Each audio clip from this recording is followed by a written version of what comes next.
Descubre las 8 historias de terror más apasionantes de alta mar.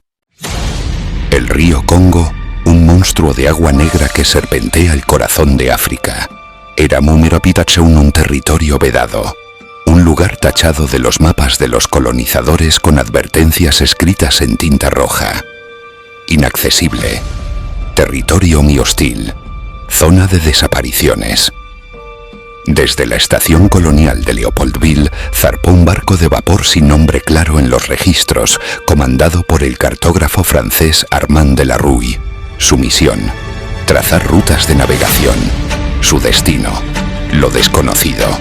El barco jamás volvió. Más de 30 años después, en el despacho silencioso del profesor Tom Grant en Harvard, una carta sin remitente interrumpió su rutina. Dentro había un fragmento de mapa colonial, ennegrecido por la humedad del tiempo. Estaba cubierto de símbolos tribales, algunos cruzados con lo que parecía sangre seca. En el reverso, solo una frase: In tenebris vivent. Viven en la oscuridad. Intrigado, Grant cruzó el Atlántico rumbo a Bruselas, donde accedió a archivos ocultos de la Compañía Internacional del Congo. Lo que encontró lo dejó helado. Un informe clasificado hablaba de un barco encallado, visto por misioneros a principios del siglo XX, atrapado en una zona remota del río Lulonga. Decía: cubierto de vegetación, sin rastro de tripulación, comida servida, mesas intactas, silencio absoluto. Había sido silenciado. Los archivos fueron retirados del acceso público en 1924 y los informes mutilados. Grant buscó ayuda en una librería olvidada del barrio viejo de Gante, donde encontró un códice bantú del siglo XVIII. Su portada mostraba un símbolo en espiral, tallado con minuciosidad, acompañado de un proverbio olvidado: quien marque el río será marcado, quien lo mire fijamente será devorado.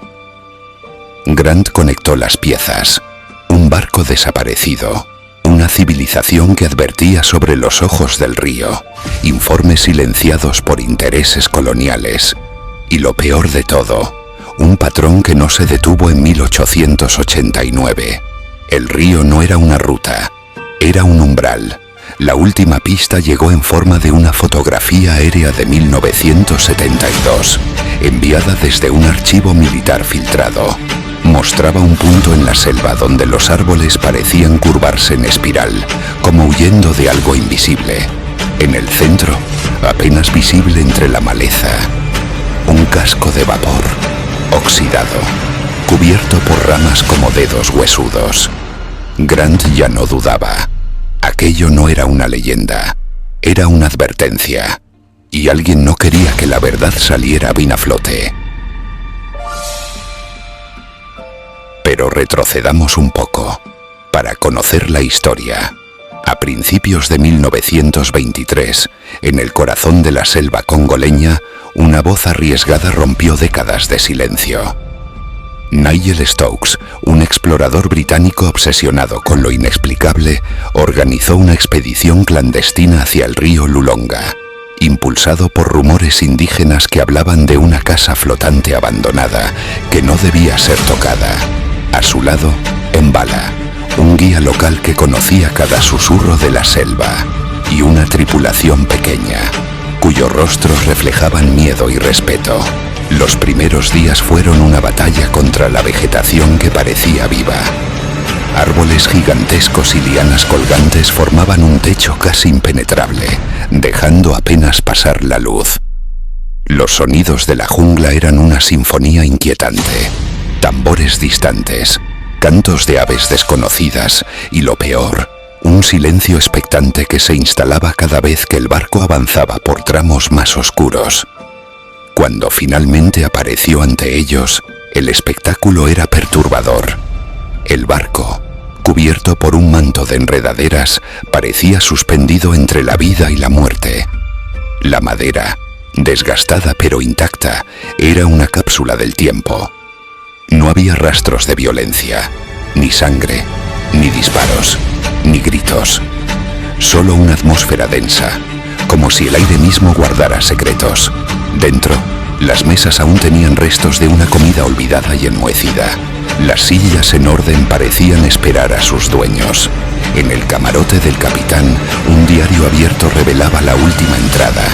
Palabras casi legibles, manchadas con una sustancia marrón que M'Bala creyó era sangre seca. Pero no había pistas claras. Era un silencio absoluto, tangible. M'Bala, con un temor reverencial, advirtió: el río no perdona a quienes profanan su alma. Nigel Stokes, escéptico, documentó todo con fotografías y notas. Pero al regresar a Leopoldville, la expedición fue recibida con frialdad y órdenes tajantes de entregar todo el material al consulado belga. Stokes fue advertido: no hable más de esto, por el bien de la estabilidad. Días después, Stokes fue encontrado muerto en circunstancias misteriosas.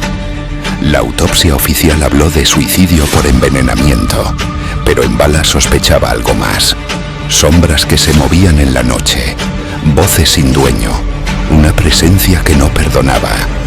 El barco desaparecido volvió a desaparecer, y con él, la historia oficial. Décadas después, imágenes satelitales revelaron un barco oculto por la selva. ¿Quién o qué protegía el río? ¿Por qué el silencio era tan absoluto? El juego acababa de empezar. La humedad lo impregnaba todo, incluso dentro del archivo confidencial al que Tom Grant había accedido tras un acuerdo con un antiguo colega del Museo Real de África Central. Los documentos exhalaban el olor terroso de algo que llevaba demasiado tiempo intentando ser olvidado. En una caja sin etiquetas, oculta detrás de falsos registros etnográficos, encontró lo que parecía imposible. La bitácora de Armand de la Rue no estaba escrita en papel común, sino en láminas de pergamino encerado, resistentes a la humedad. Las primeras páginas detallaban con precisión científica las coordenadas, corrientes, profundidades del río y rituales de navegación. Pero pronto el tono cambiaba. Una entrada del 15 de octubre de 1889 mostraba un trazo tembloroso. Nos vigilan desde la orilla. No son animales, no son hombres. M'Batu dice que no debemos mirarlos directamente, que el río tiene ojos. Al pasar las páginas, Grant notó símbolos que no reconocía. Usó su teléfono para escanearlos y envió las imágenes a un experto en semiótica africana de la Universidad de Nairobi. La respuesta llegó horas después y era breve. No son símbolos tribales, son advertencias. Los bantú los llamaban les yeux de l'oubli, los ojos del olvido. Si los ves, ya es tarde. Pero hubo algo aún más inquietante. En la última hoja escrita a mano por una letra distinta, más rápida, más desesperada, había una nota. El capitán ha desaparecido. La tripulación no recuerda su rostro. Hay un niño en el comedor. No sabemos de dónde vino. Come en silencio. No parpadea. Grant cerró el manuscrito con una mezcla de espanto y obsesión. El patrón se repetía. Desapariciones, pérdida de memoria, entidades que parecían nacer del propio río. Pero había un elemento nuevo, un niño. Una revisión cruzada con los informes de Stokes reveló algo escalofriante. En una de las fotos recuperadas, velada, borrosa pero ampliada digitalmente, se veían figuras humanas alrededor de la mesa, y en una esquina, una silueta infantil, completamente inmóvil, el mismo niño, casi un siglo después. Era un espectro, una entidad, un eco temporal. Grant ya no pensaba en términos científicos. La lógica se disolvía en cada línea que leía. Empezó a tener sueños con el río, con susurros en una lengua que no comprendía. A veces se despertaba con agua en la almohada, otras, con tierra bajo las uñas. Sabía que debía detenerse, pero no podía, porque si lo que había en el Congo era real, y lo era, entonces el tiempo ya no importaba. El río no solo engullía hombres, engullía la memoria, y él ya había mirado demasiado profundo. Poco después murió de una enfermedad que los médicos no acertaron a diagnosticar.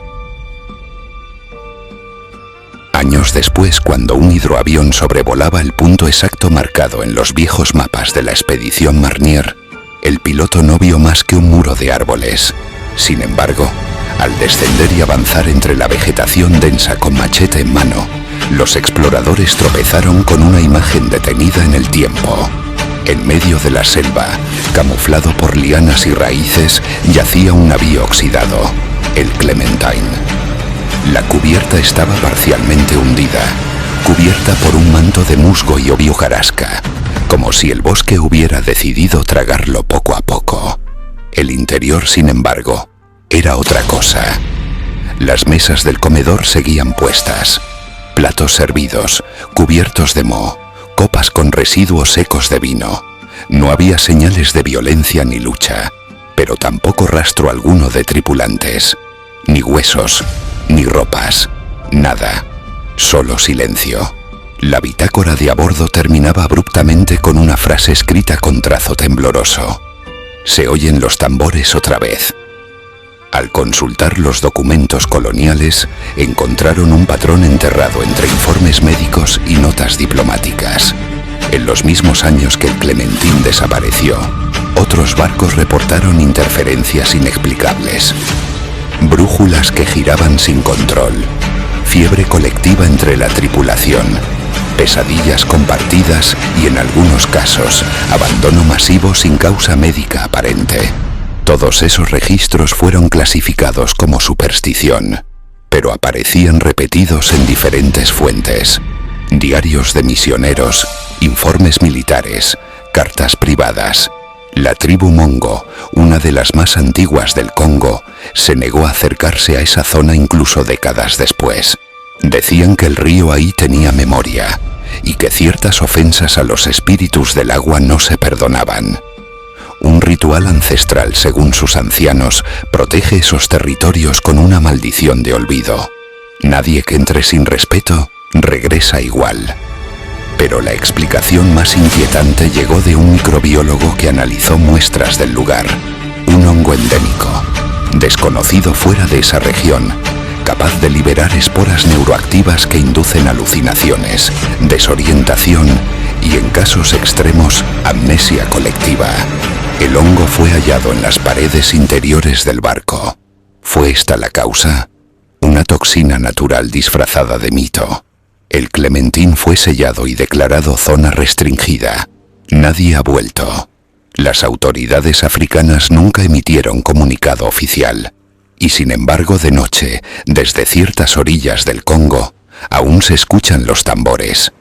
¿Puede la selva borrar la historia miundoteiristoli a su antojo? ¿O simplemente nos negamos a mirar demasiado cerca? Déjanos tu teoría en los comentarios. Suscríbete al canal y déjanos tus comentarios. Nos gustaría crear una comunidad de amantes del misterio y la aventura. No dejes para mañana lo que puedes hacer hoy. Y suscríbete ya, hombre.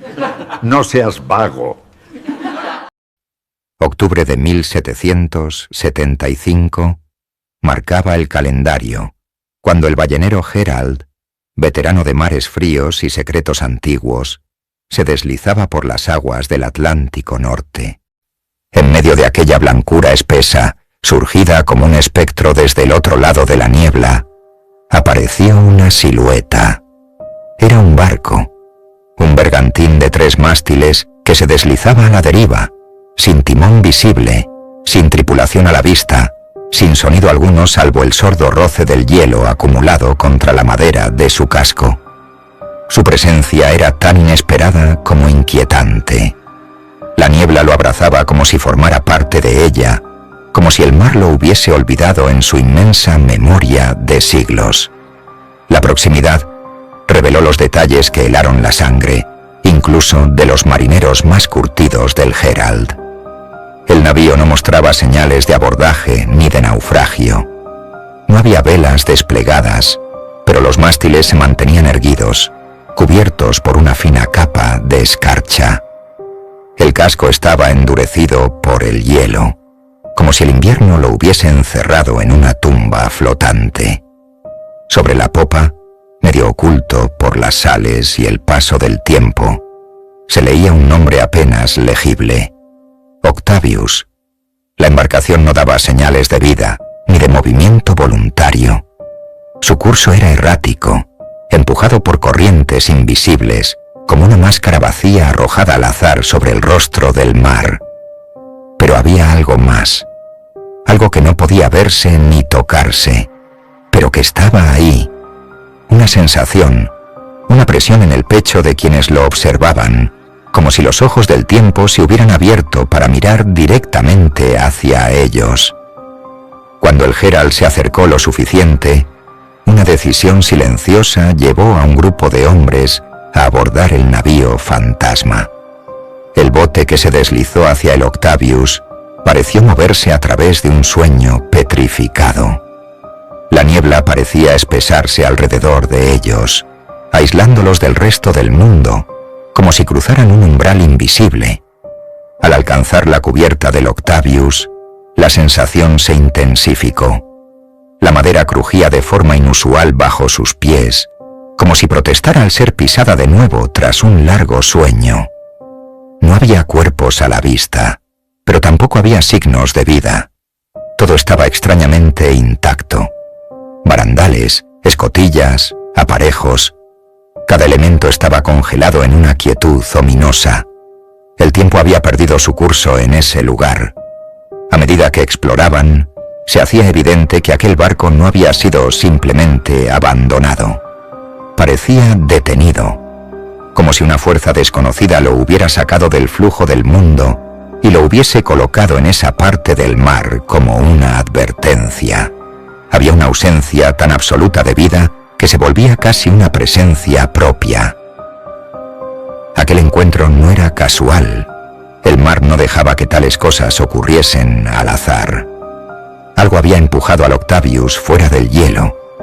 Algo lo había traído hasta allí. Y algo, sin nombre ni forma, parecía estar esperando bajo las maderas congeladas. La luz que penetraba por los tragaluces del Octavius tenía un tono lechoso, casi irreal, como si la niebla se filtrara incluso a través de la madera.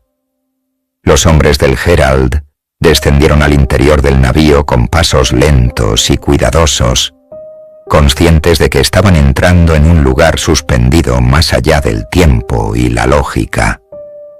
El aire era denso, impregnado por un frío seco que quemaba más que el viento del Ártico. No era el frío natural del clima, sino el de un espacio donde la vida había cesado y la muerte había echado raíces profundas. Los primeros compartimentos estaban desiertos, pero intactos, cuerdas enrolladas, instrumentos náuticos perfectamente alineados, libros sin una gota de humedad en los estantes. Todo parecía dispuesto para una rutina que jamás llegó a completarse. Los relojes estaban detenidos, marcando horas diferentes, como si el tiempo mismo se hubiera desmoronado en distintos puntos del barco. Pero el verdadero núcleo del misterio aguardaba en la cabina del capitán. La puerta cedió con un lamento apenas audible, revelando una escena tan surrealista como escalofriante. El capitán del Octavius estaba sentado frente a su escritorio, como si aún estuviera en medio de una jornada de escritura. Sus dedos sujetaban una pluma detenida en mitad del trazo. La tinta, endurecida por el hielo, formaba una pequeña estalactita sobre el papel. Sus ojos, abiertos, miraban hacia un punto sin fin. Su rostro, sereno y blanco como el mármol, mostraba una expresión de concentración que desafiaba a la muerte. Junto a él, en un rincón de la estancia, yacía una mujer envuelta en mantas congeladas, con un niño dormido para siempre entre sus brazos. Sus cuerpos, inertes pero conservados como esculturas de cera, eran testigos mudos de un final que no parecía tener explicación lógica. En los camarotes contiguos, más figuras inmóviles, marineros congelados en plena actividad, algunos aún con herramientas en las manos, otros recostados como si, simplemente, hubieran decidido no despertar. El diario de bitácora, abierto sobre la mesa, mostraba su última entrada fechada en 1762. Describía la intención de cruzar el paso del noroeste, una ruta peligrosa en el hielo polar, antes de romper abruptamente. Ninguna palabra final, ningún mensaje de despedida. Solo una pausa eterna. 13 años habían pasado desde aquella fecha, y sin embargo, allí estaban. Nada en el interior del Octavius explicaba su travesía imposible desde las aguas del Pacífico hasta el Atlántico Norte. Ninguna avería evidente, ningún daño estructural. Era como si el barco hubiera navegado por voluntad propia, guiado por algo más allá de la comprensión humana. Los hombres del Herald, ante tal escena, sintieron como el hielo no solo les rodeaba el cuerpo, sino que comenzaba a crecer dentro de sus mentes. Lo que estaban viendo no era simplemente la muerte. El Herald zarpó del lugar con el Octavius perdiéndose lentamente en la niebla, pero la calma no regresó con la distancia. Las palabras no se pronunciaban, pero los pensamientos fluían como corrientes subterráneas.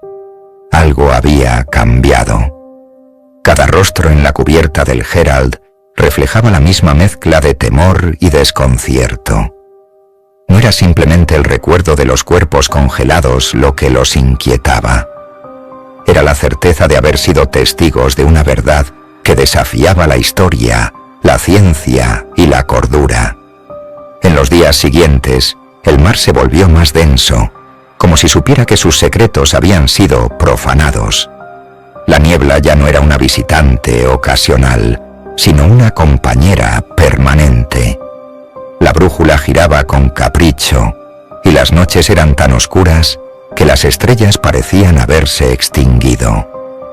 En la penumbra de las horas sin fin, los rumores comenzaron a filtrarse, no como palabras, sino como presencias.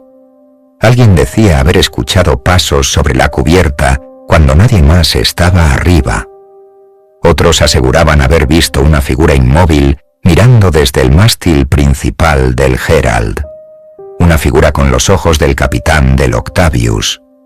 Los marineros intentaban aferrarse a la rutina, pero cada tarea era ahora una batalla contra el pensamiento de que algo desde el Octavius había regresado con ellos. No podían librarse de la sensación de estar siendo observados. El mar parecía mirarlos con nuevos ojos. El viento susurraba nombres que no conocían. Las velas se hinchaban sin brisa alguna. El tiempo se confundía y la línea del horizonte parecía cada vez más lejana. Y en medio de todo eso, el diario del capitán, que uno de los marineros había guardado, comenzó a mostrar signos de alteración. Palabras que antes no estaban allí aparecían entre líneas. Fechas que no tenían sentido. Descripciones de un viaje imposible, escrito con la misma tinta endurecida que habían visto en la cabina del Octavius. Era como si el diario siguiera escribiéndose solo, como si el espíritu del navío aún tuviera algo más que decir. Algunos marineros empezaron a tener sueños idénticos, visiones de una tormenta detenida en el tiempo, donde el Octavius se deslizaba entre témpanos que se abrían para dejarlo pasar, como si la misma naturaleza lo obedeciera. Otros comenzaron a enfermar, no de males físicos, sino de un letargo mental, de un desgaste del alma. Caminaban sin rumbo por la cubierta, murmuraban lenguas que no conocían, dibujaban mapas en la sal con dedos temblorosos. Un marinero intentó lanzarse al mar convencido de que el Octavius lo estaba llamando de vuelta. Fue detenido, pero sus gritos resonaron durante toda la noche. Ya estamos muertos, solo que no lo sabemos. El capitán del Herald intentó mantener el control, pero ni su autoridad ni su experiencia bastaron para contener la creciente ansiedad. Había algo en el aire, una electricidad silenciosa que vibraba con el rumor del oleaje. La decisión fue tomada al amanecer, y sin embargo, no hubo presagio alguno. El cielo permanecía encapotado, una cortina gris suspendida por hilos invisibles sobre un mar que apenas respiraba. La niebla, densa y helada, se adentraba sobre las cubiertas, colándose en las grietas de la madera y en los pulmones de los marineros. Era como si la misma esencia del océano se aferrara a ellos, lenta e implacable. A bordo del Herald, la rutina había muerto días atrás. Nadie hablaba de ello, pero todos lo sabían. Algo no estaba bien. Las brújulas giraban sin sentido, las velas crujían incluso en la calma, y por las noches algunos aseguraban oír pasos sobre la cubierta vacía. No era el viento, no eran alucinaciones, era otra cosa. Pero lo más extraño era el frío, un frío que no venía del norte ni del hielo, sino de algo más profundo, un frío que parecía provenir del mismísimo corazón del mar. Y entonces, en medio de aquella locura silente, apareció el Octavius. Emergió de la bruma como un cadáver flotante, inmóvil y con las velas hechas jirones. Nadie respondía a las llamadas desde el Herald. Subieron a bordo y lo que hallaron quedó grabado en sus almas como un hierro candente. La tripulación del Octavius estaba allí, congelada en el acto. Hombres petrificados por el hielo, con los ojos abiertos, los dedos crispados sobre cartas de navegación y tazas aún en las manos. El capitán seguía en su camarote, pluma en mano, detenido en una última entrada del diario de a bordo. Una fecha imposible. 120 años atrás. Desde ese instante, la atmósfera en el Herald se volvió irrespirable. No fue un motín, no fue una orden, fue un acuerdo tácito, como si algo ancestral y oscuro hubiese tocado sus almas al unísono. El miedo era demasiado profundo para expresarse con palabras. Lo sabían todos. Debían huir antes de que el mar los reclamara del mismo modo. El diario del Octavius fue arrojado al mar, no sin antes añadir una última página. Con mano temblorosa, uno de los hombres escribió una advertencia simple, sin firma, como dictada desde otra dimensión. El mar no olvida. No hubo gritos, ni llantos, ni alivio cuando el Herald cambió su rumbo. Solo un silencio opresivo, interrumpido por el murmullo de las olas. Cada milla que los alejaba del Octavius se sentía como un paso hacia la vida, o una tregua temporal otorgada por una entidad demasiado antigua como para ser comprendida.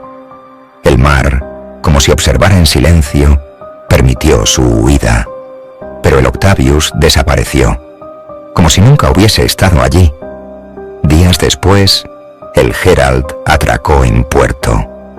La gente se reunió para recibirlos, pero se detuvieron al verlos descender. No eran los mismos. Y como si el propio océano la susurrara en cada concha, en cada ola nocturna, la leyenda del Octavius comenzó a tomar forma. Un barco fantasmal, atrapado en el tiempo, que había desafiado la muerte y los límites de la razón. No dejes para mañana lo que puedes hacer hoy. Y suscríbete ya, hombre. No seas vago. El puerto de Nueva York amanecía envuelto en una bruma pesada el 5 de noviembre de 1872. Las grúas crujían al levantar barriles, sogas y toneles. En los muelles se escuchaban voces de estibadores y el sonido áspero de las gaviotas. Pero entre los barcos que aguardaban partida, uno destacaba por su elegancia y su historia. El Mary Celeste. Un bergantín de casi 30 metros, de casco firme y velas imponentes, preparado para zarpar con una carga de alcohol industrial con destino a Génova, Italia. A bordo, el capitán Benjamin Briggs, un hombre recto, piadoso y conocido por su disciplina férrea, daba instrucciones mientras su esposa Sara y su pequeña hija Sofía se acomodaban en los camarotes. El viaje no era comercial solamente. Para los Briggs también era una forma de iniciar una nueva etapa familiar lejos del caos de América. Junto a ellos, una tripulación experimentada. 7 hombres que sabían leer las olas como quien lee un libro abierto. Todo parecía en orden, demasiado en orden. Aquel día, mientras la bruma se espesaba como un mal presagio, el Mary Celeste levó anclas y se internó en el Atlántico sin despedidas pomposas. Pero algo invisible pareció colarse a bordo. Algo que ni el capitán, ni la brújula, ni las velas pudieron detectar. Durante los primeros días, el mar fue dócil. El viento, favorable. Sin embargo, los diarios de a bordo, hallados más tarde, revelan que el capitán notó comportamientos extraños en algunos marineros. Silencios prolongados, miradas esquivas, cuchicheos nocturnos. Una sombra de tensión se instalaba en la tripulación, pero no había motivos claros. ¿Celos? ¿Envidia? ¿Una vieja deuda pendiente? En una noche sin luna, el timonel juró haber visto luces danzando sobre el agua, como si otro barco los acechara en la distancia, sin linternas ni bandera. Al día siguiente, uno de los marineros se negó a subir al mástil. Decía haber oído voces que lo llamaban desde el mar, voces femeninas, susurrantes, casi dulces. Mientras la nave se alejaba de las rutas habituales, un olor metálico se coló en los camarotes. Los toneles de alcohol parecían intactos, pero algo en la atmósfera empezaba a cambiar. La brújula giraba como si estuviera poseída. La bitácora fue corregida varias veces. El Mary Celeste estaba siendo desviado. ¿Pero por qué y por quién? Era un misterio. Y entonces, sin previo aviso, un marinero desapareció. Su litera vacía, su ropa doblada, sus botas junto al catre. Nadie lo vio saltar, nadie escuchó un grito, solo el crujir de la madera en mitad de la noche. Era el comienzo de algo que ningún mapa podía predecir. El amanecer trajo un silencio demasiado espeso. El viento se había detenido como si el océano mismo contuviera la respiración. El marinero desaparecido no apareció, ni en la bodega, ni entre las velas, ni en el mar. Su ausencia fue anotada por el capitán Briggs con una sola palabra: evaporado. Nadie en la tripulación se atrevió a preguntar más, pero el miedo ya estaba sembrado. Esa misma mañana, el cocinero juró haber visto pisadas mojadas que subían por la escotilla de la bodega. Pero allí no había nadie, ni agua, ni rastro alguno. El capitán ordenó una inspección exhaustiva del barco. Revisaron cada rincón, los toneles, la pólvora, los aparejos. Todo estaba en su sitio, todo, excepto un ancla. Faltaba una, como si hubiera sido arrojada al mar. ¿Por qué? Las noches siguientes se tornaron inquietantes. La tripulación dormía poco y mal. Se oían golpes debajo de la cubierta, como si alguien caminara por los tablones más bajos. Algunos marineros empezaron a encerrarse con pestillos improvisados. Uno de ellos, un portugués reservado, con tatuajes de sirenas y calaveras, afirmó que el barco estaba maldito, que el alcohol en la bodega no era para comercio, que era una ofrenda o un pago, y entonces algo insólito. En medio de la madrugada, los gritos de la señora Briggs despertaron a toda la nave. Aseguraba haber visto una figura negra junto a la cuna de su hija. «Un hombre sin rostro», dijo, temblando, con una chaqueta empapada y las manos vacías. Pero nadie más lo vio. Cuando revisaron la cuna, la niña dormía, intacta, ajena al caos que crecía a su alrededor. El capitán, más pálido cada día, escribió en su diario que la moral estaba colapsando. Anotó que debía llegar a las Azores cuanto antes, que la tripulación era una bomba de tiempo, que algo acechaba, invisible y constante, como una presencia antigua. 2 días después, una tormenta se desató de forma repentina. El mar se alzó como una bestia desatada. El Mary Celeste crujía y gemía bajo los embates de las olas. En medio del vendaval, uno de los marineros fue arrojado al mar mientras ajustaba una vela. El resto solo pudo mirar. Esa noche, la brújula dejó de funcionar. El cronómetro marino marcó una hora que no existía, y una de las escotillas apareció abierta, aunque nadie había subido a cubierta desde la tormenta. En la bodega, un barril de alcohol había reventado solo. El olor era insoportable, y justo cuando el capitán intentaba recomponer el orden, la bitácora fue arrancada de su soporte, desaparecida, sin señales de quién la tomó, como si alguien quisiera borrar el rastro antes de que fuera demasiado tarde. El Mary Celeste se deslizaba sin rumbo sobre un océano que ya no parecía el mismo. Había calma, pero no paz. El cielo inmóvil, las velas extendidas como alas sin alma. Y en el interior del bergantín algo se había roto, no solo la brújula, también la lógica. El capitán Briggs, metódico hasta el último botón de su uniforme, ahora recorría la cubierta con la mirada extraviada, como si buscara una costa que no existía. Los marineros hablaban en susurros. 2 se negaban a trabajar. Otro se sentaba de espaldas al mar, murmurando nombres que no eran suyos. La señora Briggs, por su parte, pasaba las horas encerrada con su hija, cantando canciones que nadie conocía.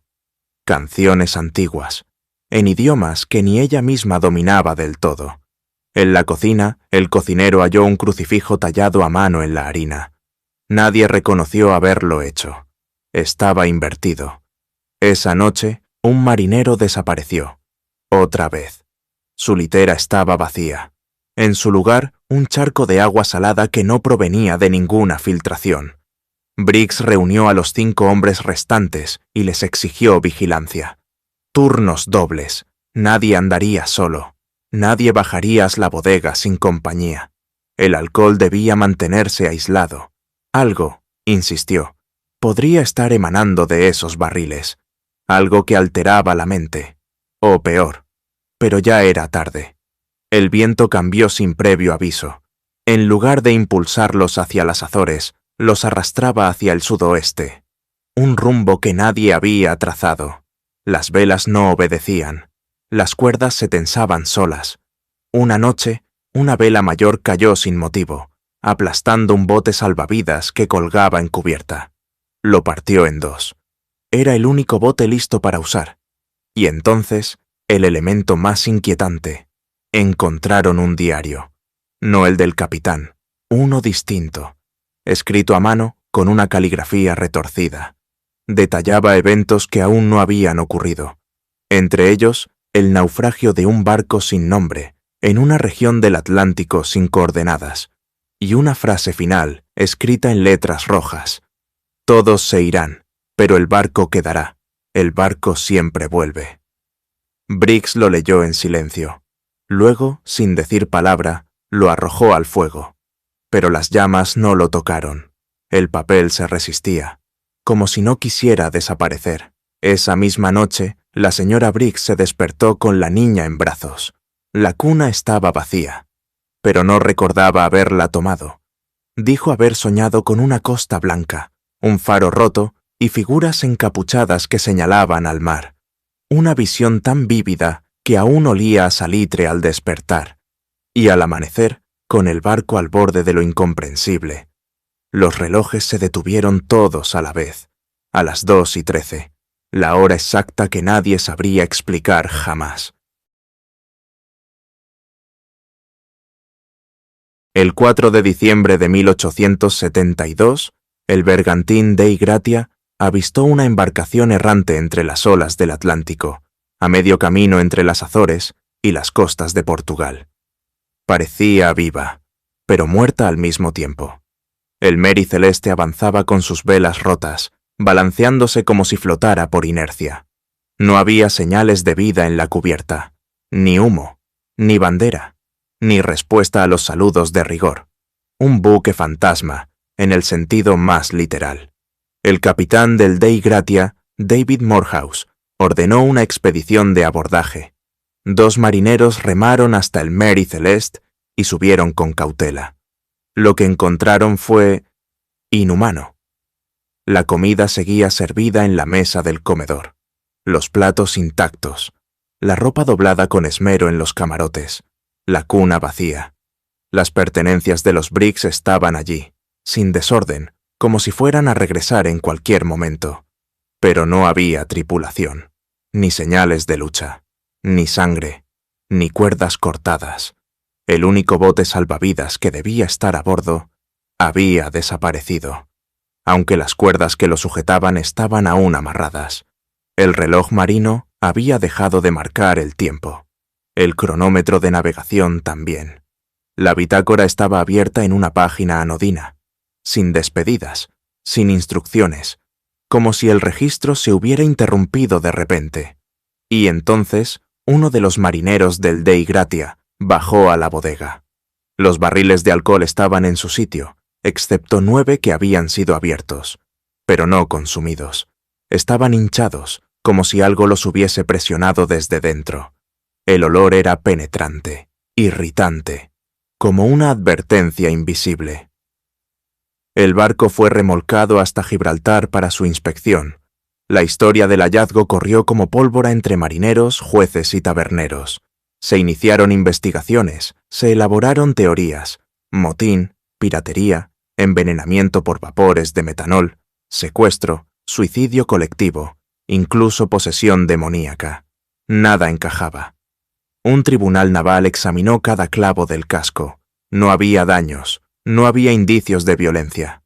La tripulación del Dei Gratia fue interrogada durante semanas, acusada incluso de asesinato. Pero no había pruebas, solo un hecho. El Mary Celeste había sido encontrado navegando solo, sin una gota de sangre, sin un alma a bordo. Y entonces surgió otro detalle, uno que fue borrado de los informes oficiales. Grabado con clavos oxidados en el mástil principal del Mary Celeste, había un símbolo que nadie pudo identificar, un círculo atravesado por una espiral descendente. Los marineros decían que era una marca de maldición antigua, otros que era una señal de navegación prohibida, pero nadie la reclamó.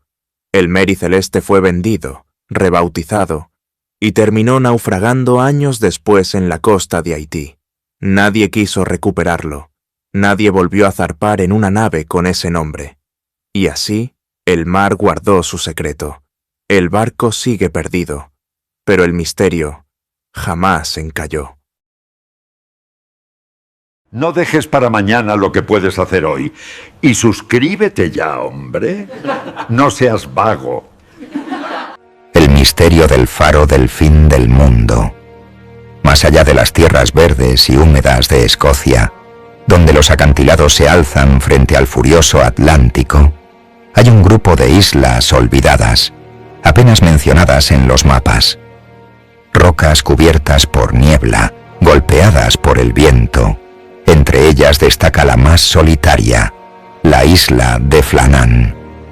Allí donde los días parecen interminables y el cielo nunca acaba de amanecer, se erige un faro de piedra, resistente a las tormentas, y cuya luz guiaba a los barcos a través de la oscuridad del mar. Durante años, ese faro fue la única señal humana en aquel paraje salvaje. Sin embargo, incluso la luz más brillante puede apagarse sin razón aparente. En diciembre de 1900, 3 hombres cuidaban el faro: Thomas Marshall, James Ducat y Donald MacArthur, hombres curtidos por el frío y la soledad del mar. Su trabajo era sencillo: mantener la lámpara encendida y registrar el paso del tiempo. Todo parecía normal hasta que, días después, el barco de relevo llegó a la isla y no encontró a nadie.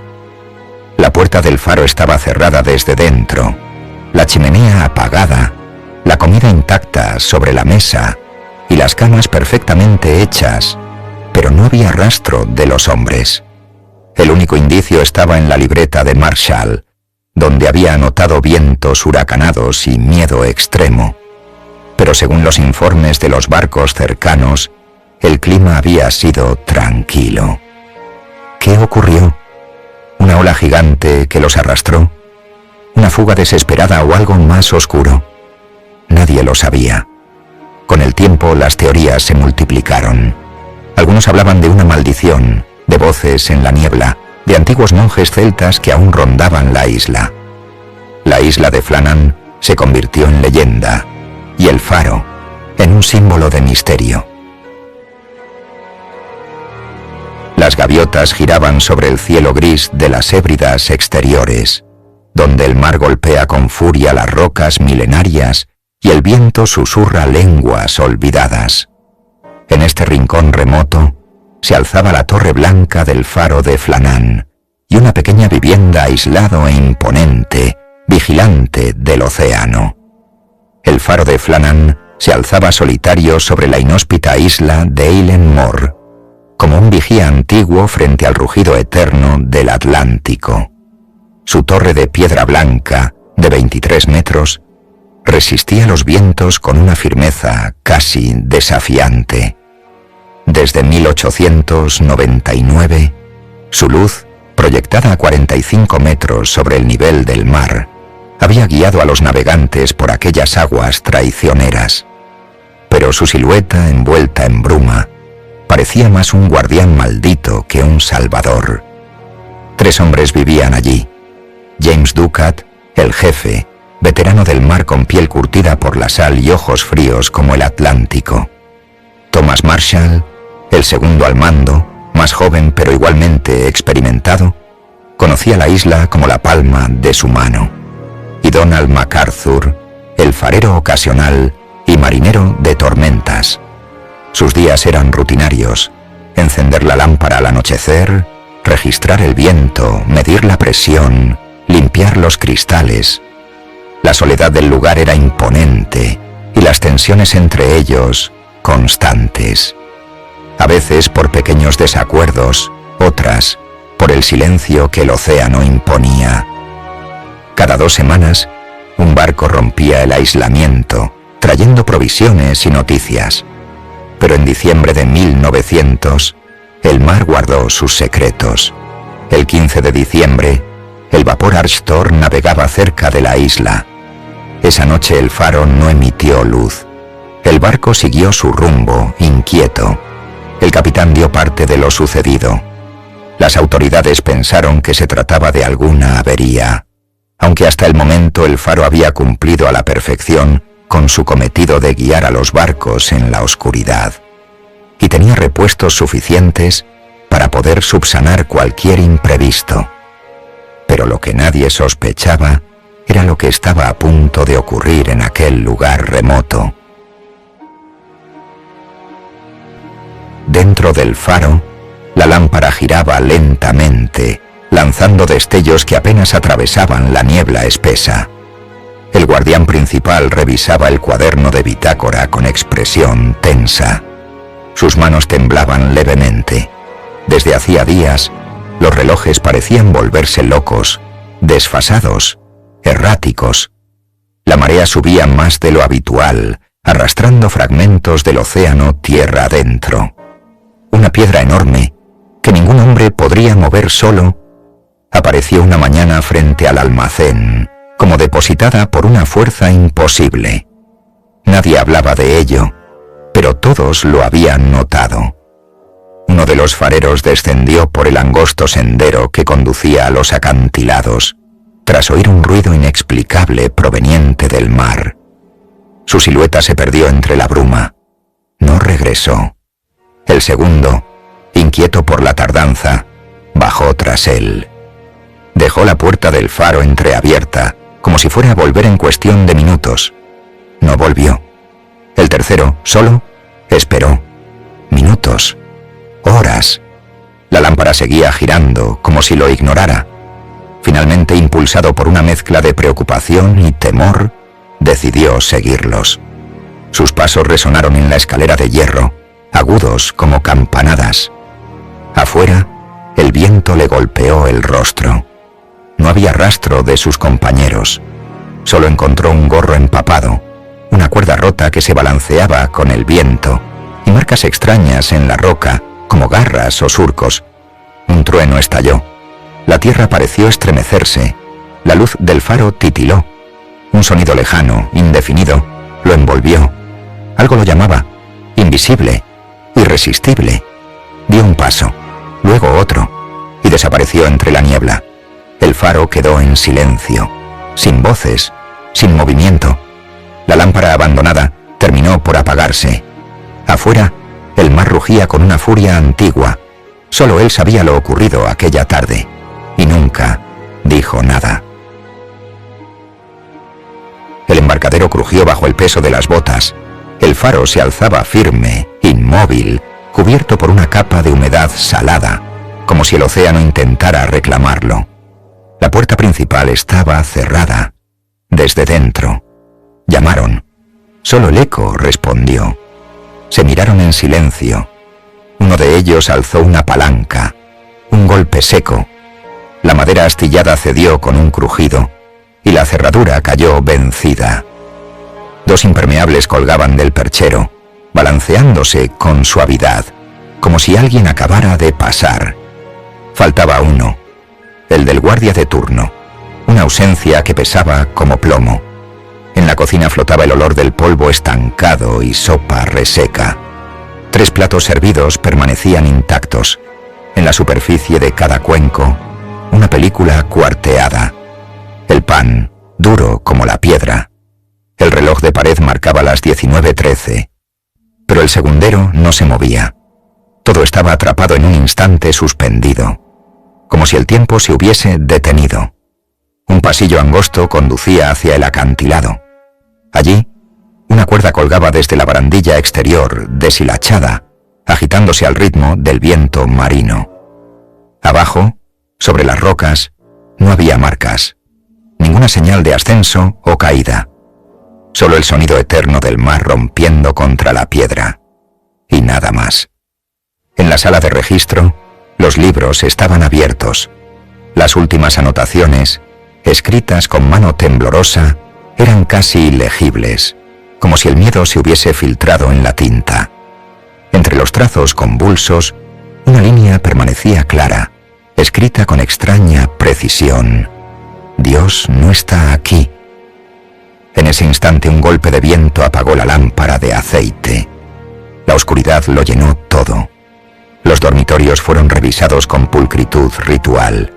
Las sábanas estaban revueltas, la ropa abandonada, una taza rota en el suelo. Ninguna señal de lucha.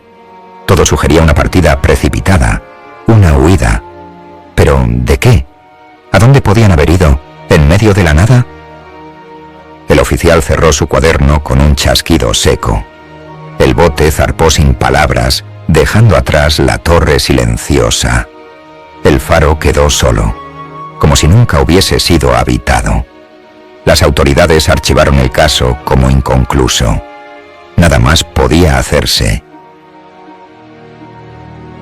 Los rumores sobre la desaparición en la isla del Faro comenzó a esparcirse rápidamente, envolviendo todo en misterio. Nadie sabía con certeza qué ocurrió esa noche, pero todos tenían su propia teoría. Como suele suceder en las desapariciones inexplicables, los hechos se perdieron entre historias y especulaciones.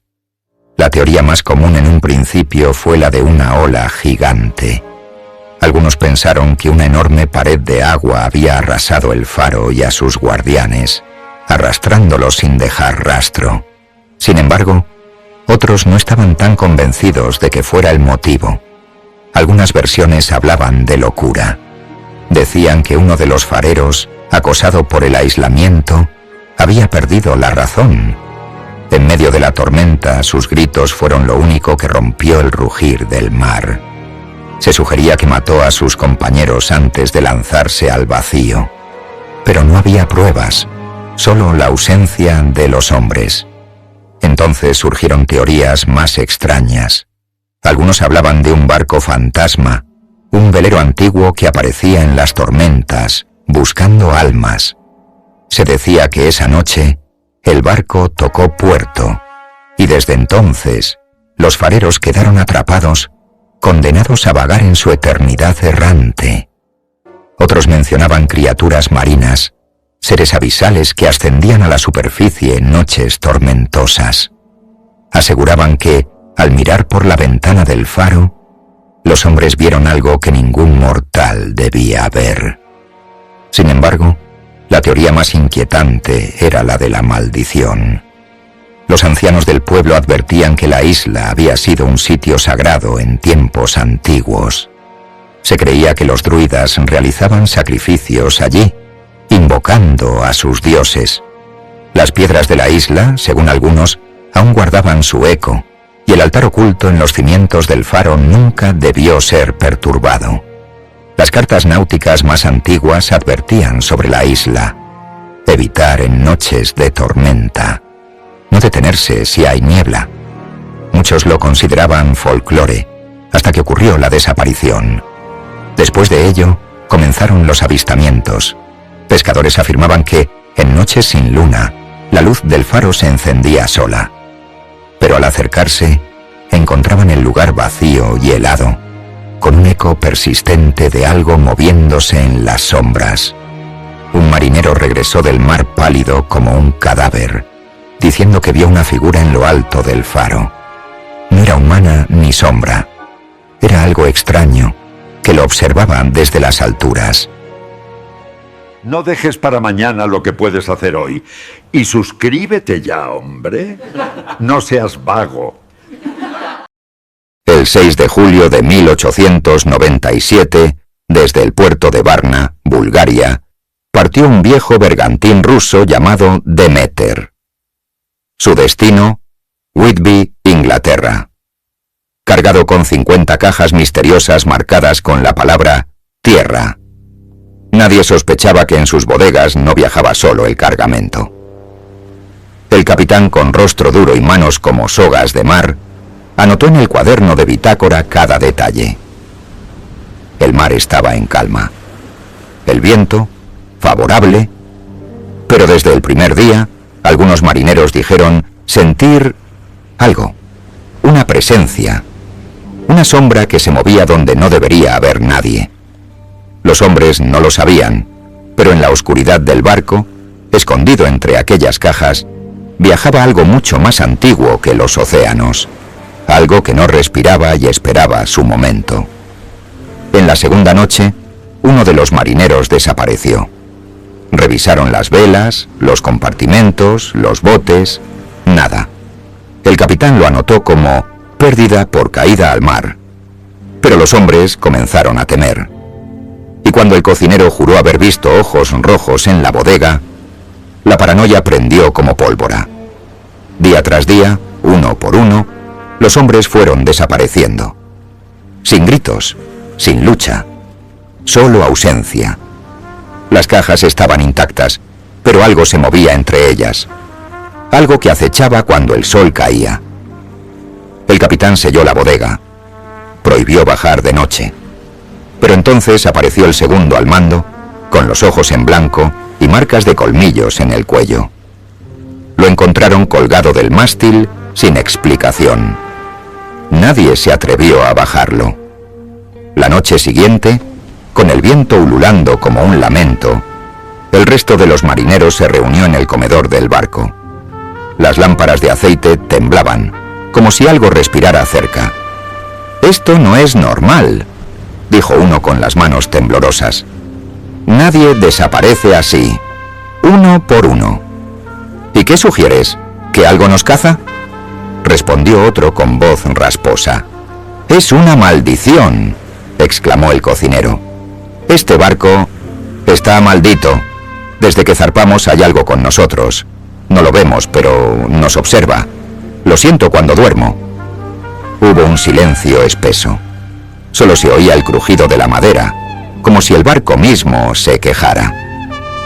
«En mi pueblo, en las montañas de Rila, contaban una historia», dijo el más viejo de todos, un marinero búlgaro de rostro surcado por arrugas y ojos hundidos. «No es de fantasmas, es peor». Todos lo miraron. Él respiró hondo y continuó. «La maldición de Beloboda. Un pueblo escondido al pie de la montaña. Los hombres desaparecían en las noches de luna nueva. Primero el herrero, luego el cura, después los niños. Nadie sabía por qué. Un día una anciana gritó que era por culpa del lago, que las aguas negras estaban malditas desde tiempos antiguos. Decían que allí fue enterrado un demonio. que si alguien bebía de ese lago, lo despertaría, y que entonces saldría a buscar sangre. Los marineros tragaron saliva. ¿Y qué hicieron?, preguntó uno en voz baja. Quemaron el pueblo, lo borraron del mapa, pero aún hoy, si vas en invierno, dicen que ves luces azules flotando sobre el lago, y que si te acercas, algo te llama por tu nombre. Uno de los hombres se levantó abruptamente. «Basta, eso no tiene nada que ver con nosotros». «¿Estás seguro?», respondió el viejo. «¿No te has preguntado por qué estas cajas llevan tierra? ¿Tierra de Bulgaria? ¿Y por qué sentimos frío, aunque estemos lejos del norte?» En ese momento, un golpe sordo retumbó desde la bodega. Todos se quedaron en silencio. «Alguien está abajo», susurró uno. «No», corrigió el cocinero con los ojos muy abiertos. «Algo está abajo». El capitán irrumpió en la sala, pálido como una vela. «Nadie baja», ordenó. «Sellé la bodega por una razón». «¿Qué hay ahí, capitán?», preguntó uno de los hombres, de pie. El capitán no respondió, solo los miró, con una mezcla de ira y miedo. ¿Quién abrió una de las cajas? Nadie contestó a su pregunta, pero el silencio fue como una confesión. Esa noche, el viento cambió. La brújula giró sin sentido. Y los cuervos. Cientos de cuervos sobrevolaron el barco. Una tormenta los envolvió. Las velas se desgarraron. Y entre la niebla, alguien o algo caminaba por la cubierta cuando todos dormían. El timón giraba solo. Las sogas se tensaban sin manos que las sujetaran. Y los marineros, aterrados, comenzaron a encerrarse en sus camarotes al caer la noche. Nadie hablaba. Nadie comía. Solo esperaban a quién sería el siguiente. El capitán escribió una última línea en su bitácora. «No somos dueños del barco, solo pasajeros, y el verdadero capitán ya se ha despertado».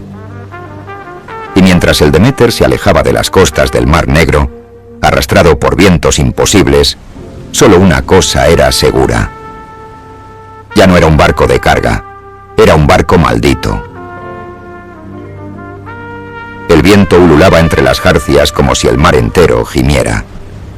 El Demeter seguía su rumbo, o lo que quedaba de él.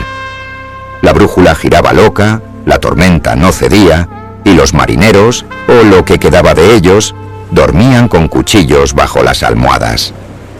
Cada noche una sombra pasaba por la escotilla. Nadie hablaba. Nadie preguntaba. ¿Cuántos quedamos? ¿Cuándo bajamos de 10 a 5? ¿Luego a 3? El capitán anotaba con mano temblorosa. Su pluma goteaba tinta negra y sangre seca en los márgenes. El perro del barco, fiel y feroz, fue hallado desollado junto a la bodega. Nadie lo oyó ladrar. Nadie vio quién bajó. Y por alguna razón incomprensible, el Demeter navegaba solo, sin velas, como si algo más lo guiara. En la tercera semana, el último timonel perdió la cabeza, literalmente. La encontraron en el balde del agua potable. El cuerpo nunca apareció. El capitán lo registró como hombre perdido al mar. No tenía sentido seguir ocultándolo. Nadie vendría, nadie escucharía. Una noche sin luna, un grito surgió de la bodega. No era humano, era gutural. Algo se arrastraba, algo despertaba hambriento. El grumete más joven bajó a investigar, pero lo único que volvió fue su gorra, flotando en un charco oscuro que no era agua. Los crucifijos fueron colgados en los mástiles. Se encendieron antorchas día y noche. El aire apestaba a muerte y tierra mojada. Y por las noches ya nadie dormía. Anoche creí verlo. Un hombre delgado, altísimo, vestido de negro. Se deslizaba sin mover los pies. No dejaba sombra, no parpadeaba. Me miró. Las ratas huyeron del barco. Saltaron una tras otra, como si prefirieran morir ahogadas antes que permanecer un segundo más en aquel lugar. El capitán cerró la bodega con cadenas y crucifijos, pero cada amanecer estaban rotas. Ya nadie cocinaba. Nadie hablaba. Uno de los hombres fue encontrado de rodillas frente a la caja abierta. Murmuraba en lenguas muertas, con los ojos arrancados, y entonces, una noche, el cielo se volvió rojo. No por el sol, ni por la tormenta. Rojo, como sangre hirviendo. Y al fondo del pasillo, entre las sombras tambaleantes, unos ojos aparecieron. La pluma se deslizaba con nerviosismo sobre la página húmeda. Las manos del capitán eran huesos con piel. Dormía 1 hora al día. El resto del tiempo iba sujeto al timón, susurraba oraciones y nombres de los marineros fallecidos. Solo quedaba él y aquello. Algo está jugando conmigo. Me deja vivir, me deja mirar, como un cazador que saborea el miedo de su presa antes del mordisco. El barco cruzaba el Canal de la Mancha, pero sin gobierno. Nadie guiaba el timón, nadie izaba las velas. Y sin embargo el Demeter avanzaba. Una niebla imposible lo rodeaba. Ni un pájaro, ni un sonido. Solo el crujido de la madera y la respiración del mal. El capitán descubrió las cajas, una a una, todas abiertas. Vacías, salvo una, la más grande. En ella había tierra fresca, húmeda, y marcas de garras en la tapa. No era un ataúd, era un nido. Fue entonces cuando lo entendió. No estaban transportando una carga, trasladaban un depredador, una criatura que dormía durante el día y cazaba al anochecer. Una bestia que hablaba a los hombres en sueños y los atraía como a ratones a su trampa de sangre. Selló el diario, ató la bitácora a su pecho, preparó una cruz, una antorcha y bajó con la intención de quemarlo todo. Pero al llegar a la bodega no encontró cajas, ni rastros, solo una figura, alta, inmóvil, de piel gris, ojos como carbones ardiendo, sonrisa eterna. El capitán no gritó, solo cayó de rodillas. La criatura habló, no con palabras, con pensamientos, como si invadiera su mente como la peor de sus pesadillas. Al fin, le ofreció una opción, obedecer o convertirse en uno más de su ejército de la noche. El capitán se levantó, lento, temblando. Salió a cubierta. Dirigió el timón hacia los acantilados de Whitby y se amarró al mástil con cadenas de hierro y oración. Si alguien encuentra este barco, sepan que lo que viaja dentro no es humano. No lo liberen. No escuchen su voz. No le crean. El cielo tronó. Las olas rugieron. Y el Demeter, como un pájaro herido, se lanzó contra la costa.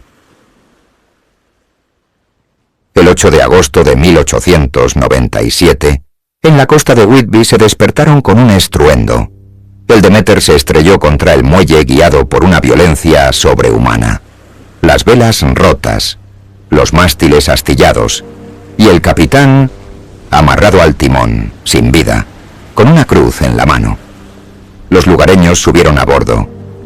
No encontraron tripulación. No hallaron sangre.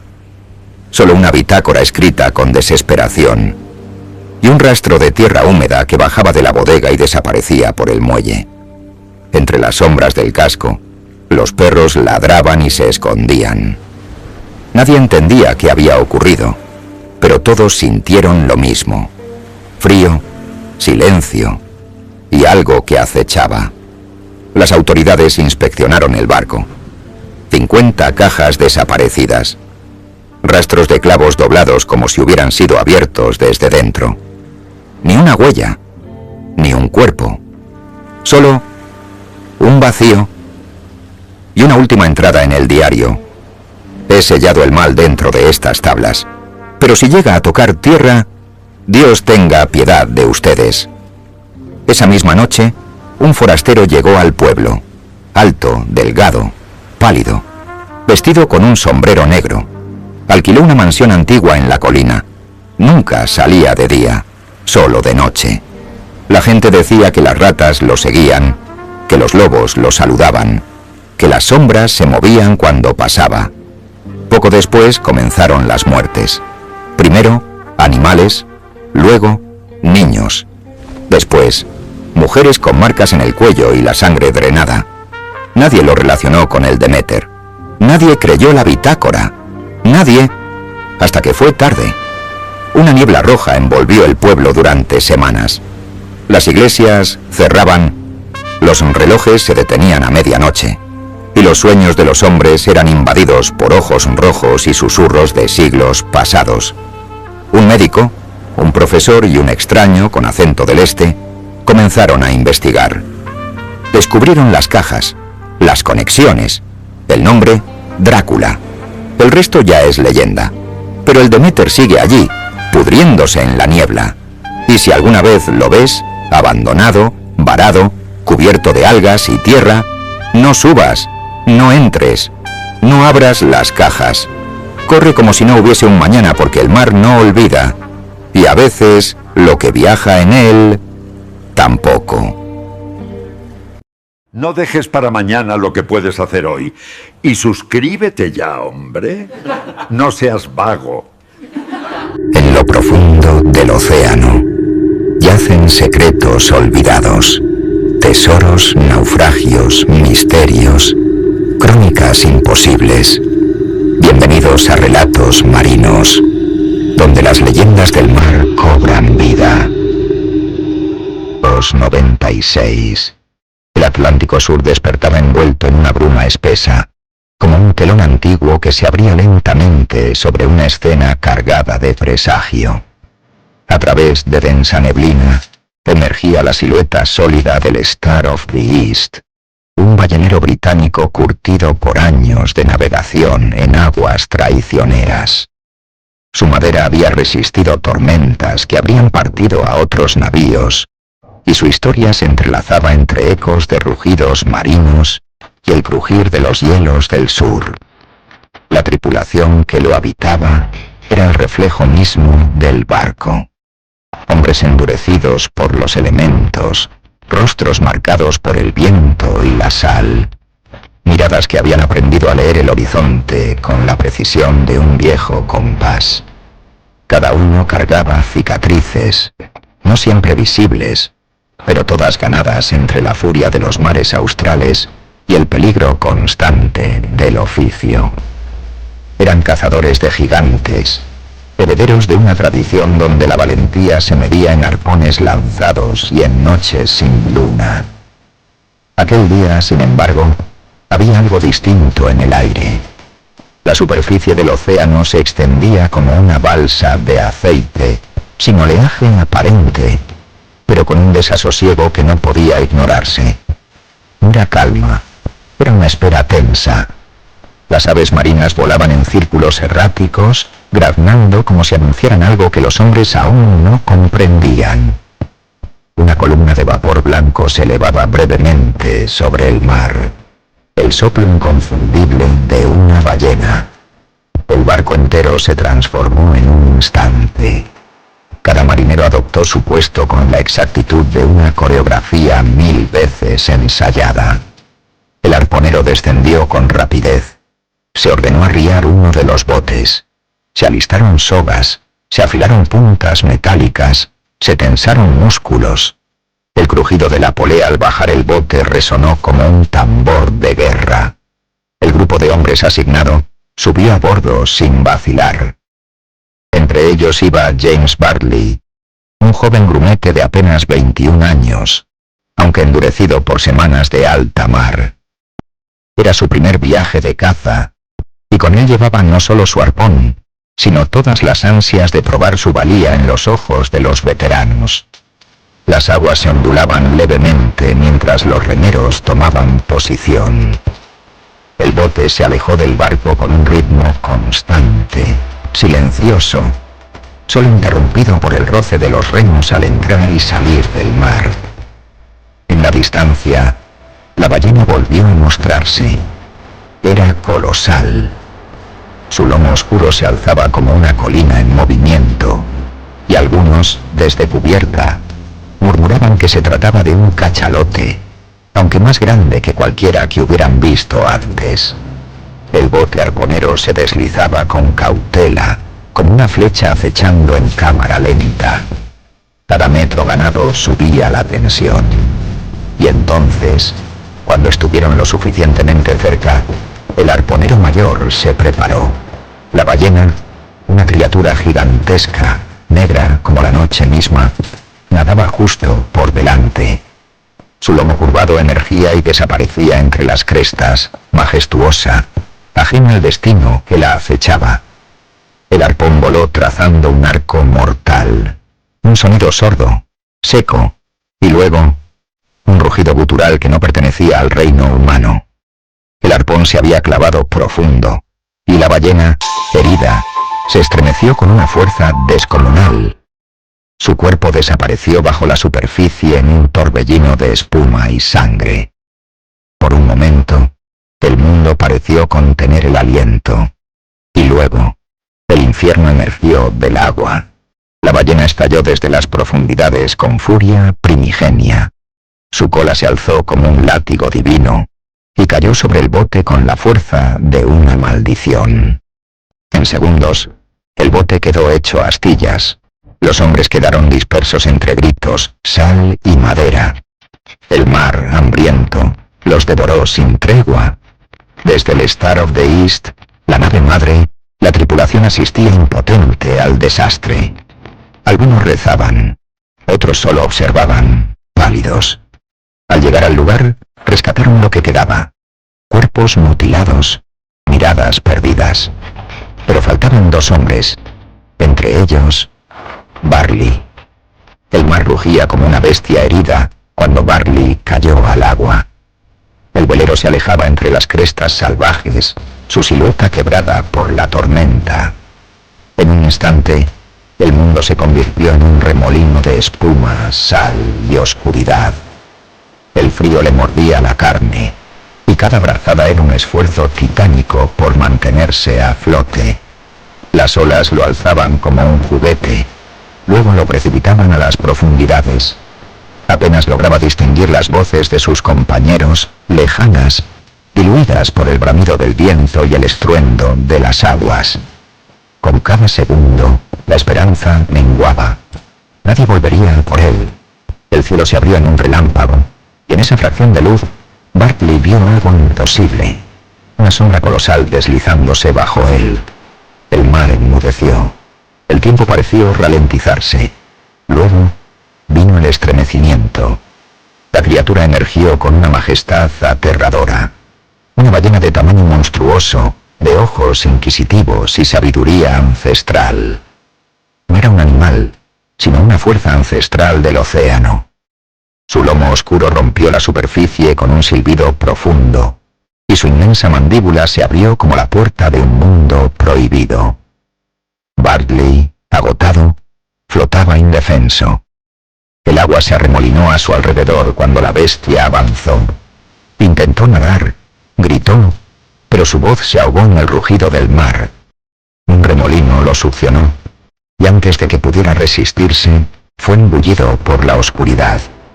La boca del leviatán lo envolvió en un instante. Un abismo húmedo y palpitante lo tragó por completo. El mar volvió a cerrarse como si nada hubiera pasado. La tormenta siguió su curso. El barco continuó su ruta, y los marineros, entre el espanto y la resignación, se perdieron en la niebla del destino. James Bartley despertó envuelto en una penumbra azulada, como si el mundo entero se hubiera sumergido en las profundidades de un sueño que no le pertenecía. No sentía el vaivén del océano, ni el rugido de las olas, ni el grito de los hombres. Solo un silencio denso y palpitante, interrumpido por el zumbido suave de una energía antigua que parecía emanar de las paredes mismas de su prisión. Estaba dentro de algo vivo. La primera sensación fue la humedad caliente, pegajosa, como si flotara en el aliento de un dios dormido. El suelo bajo su cuerpo latía con una cadencia lenta y profunda. Cuando abrió los ojos por completo, se encontró rodeado por una cúpula pulsante de carne translúcida, iluminada desde dentro por una fosforescencia verde y azul que parpadeaba como estrellas en un firmamento orgánico. No era una caverna, ser colosal. Una ballena bioluminiscente, un leviatán surgido del abismo. James no sabía cuánto tiempo había pasado desde que lo devoró el mar. Su memoria era un lienzo rasgado. Fragmentos de su tripulación gritando, una ola como un muro negro, y el instante ciego en que fue tragado por la oscuridad. Pero lo que lo rodeaba ahora no era muerte, sino otra cosa, algo primigenio. Mientras avanzaba entre los pliegues internos de la criatura, la luz cambiaba de color con su paso. A veces azul como el hielo, a veces roja como el fuego. Veía estructuras que desafiaban toda lógica, corredores que parecían intestinos, pero que se bifurcaban como pasillos de una catedral viviente. Cavernas con paredes que vibraban con un canto mudo, como si la ballena soñara. Y entre esos latidos comenzaron las visiones. No eran sueños, eran fragmentos, ecos, imágenes que no le pertenecían. Vio figuras caminando lentamente entre los pliegues del leviatán. Niños cubiertos de algas y sal, con los ojos en blanco, que lo observaban sin emoción mientras pasaban en fila. Vio a marinos con rostros vacíos, algunos con uniformes antiguos, otros con heridas que no sangraban. Todos iban en una misma dirección, como si siguieran un llamado que él aún no comprendía. Y al fondo de todo, como un faro enterrado en las vísceras del monstruo, vio una puerta. Era imposible, y sin embargo, estaba allí. No era de hueso ni carne. No formaba parte del cuerpo del animal. Era una estructura de madera oscura y metal oxidado, completamente ajena al entorno. Una puerta con un marco tallado con símbolos que se deshacían si intentaba recordarlos. Cada paso que daba lo envolvía en un nuevo estrato de irrealidad. Cuando estuvo a pocos metros, sintió que todo lo demás se disolvía. El cuerpo de la ballena, su memoria, incluso el sentido del tiempo. Solo existía él. Y la puerta. Quiso abrirla. Lo intentó. Pero su mano atravesó la madera como humo. Y en ese instante, escuchó algo. No con los oídos, sino dentro de sí. Una voz sin palabras. Un pensamiento que no era suyo. Aún no. Cuando el sol comenzaba a hundirse en el horizonte del Atlántico Sur, la atmósfera se volvía espesa, impregnada de sal, sudor y algo más. Sangre. El Star of the East, un ballenero curtido por los años y las tormentas, flotaba quieto sobre un mar teñido de escarlata. Frente a él, la colosal silueta de una ballena moribunda se debatía con violentos espasmos. Cada estertor era un recordatorio crudo de la brutal danza entre el hombre y la bestia. Y finalmente, como si el océano reclamara silencio, la criatura cedió. Venció la muerte. Su cuerpo inmenso flotó inmóvil, apenas a metros del casco. La tripulación actuó sin titubeos. El oro líquido del siglo XIX, el aceite de ballena, no esperaba. Amarraron cuerdas al cadáver y lo remolcaron con esfuerzo hasta el barco. La tarea de abrir su vientre era repulsiva, pero conocida. Lo habían hecho antes, pero nada los había preparado para lo que ocurrió entonces. Un grito, no uno de los hombres, no el chillido lejano de un ave, sino un alarido, profundo y desgarrador, desde dentro del cuerpo del animal. Hay algo vivo aquí dentro. El tiempo pareció congelarse. Las miradas se cruzaron en un silencio afilado. Uno de los marineros, cubierto de grasa y vísceras, dio un paso atrás con los ojos desorbitados. Otros se acercaron con cuchillos en mano, abriendo aún más la carne resbaladiza de la bestia. Y allí, entre pliegues viscosos y oscuros, encogido en posición fetal, hallaron a un hombre, James Barley, uno de los marineros que había desaparecido durante la cacería, tragado por las aguas en medio del caos. Lo creían muerto, pero ahí estaba, vivo, envuelto en mantas, sin hablar ni reaccionar. Barley fue devuelto al mundo como un espectro. Su piel, de un blanco cerúleo, Parecía hecha de cera. Tardó semanas en recuperar la voz, y cuando por fin habló, lo que contó dejó cicatrices más profundas que las de cualquier arpón. Contó que al caer al agua, sintió una succión poderosa, como si algo lo reclamara. Luego, oscuridad. Una prisión viva y húmeda. El aire era espeso, ácido. Cada aliento era fuego. No podía ver, pero sentía. Oía cosas, no palabras humanas, no sonidos del mar, susurros, y luego, una luz, una tenue luminiscencia azulada que no iluminaba, pero lo observaba. No sabía cómo, pero lo sabía. Algo lo miraba desde dentro del animal.